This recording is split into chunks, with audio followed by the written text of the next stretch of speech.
United states of আমেরিকাতে একটা conference হয়েছিল। ওই কনফারেন্সটা হচ্ছে পৃথিবীর যত ধর্মগ্রন্থ আছে সবগুলো ধর্মগ্রন্থের 10 মিনিটের আবৃত্তি শোনানো হবে। ওখানে গিয়েছে গীতা, গিয়েছে বাইবেল, ত্রিপিটক, দশাতীর, বেদ, পুরাণ, রামায়ণ, দীঘানিকায়া, ইয়াহবিস, সেকারডেটাল, টালমা, Torah, old testament, new testament, Zend Avesta এবং আল্লাহর কোরআনও। কোন সুবহানাল্লাহ।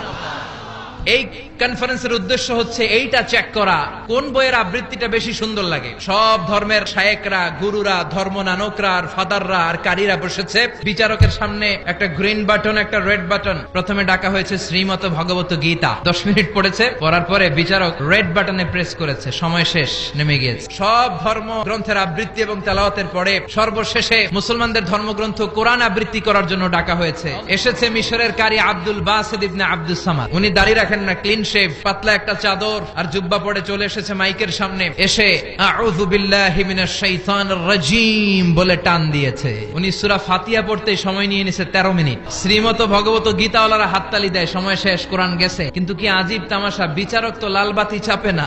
আব্দুল বাসিত কয় এই তো সুযোগ, বিচারক যেহেতু লালবাতি চাপে না, আমি আরেকটা সূরা ধরি। উনি কোরআনের সবচেয়ে সুন্দর সূরা সূরা আর রহমান তেলাওয়াত শুরু করলেন। উনি উনার গলায় আল্লাহ যত সুর দিয়েছিলেন সব সুর, দরদ, আদর ঢেলে দিয়ে সুরের ঝংকার তুলে পুরো কনফারেন্সকে মাতিয়ে দিলেন। 20 মিনিট, 25 মিনিট, 30 মিনিট হয়ে যায়, লালবাতি চাপে না। এদিকে অর্গানাইজিং কমিটির প্রধান চেয়ার থেকে উঠে এসে বিচারকের গায়ে ধাক্কা দিয়ে বলে, এই ম্যান! বিচারক ভিমড়ি খেয়ে উঠছে লাফ দিয়ে, কি হুঁশ নাই।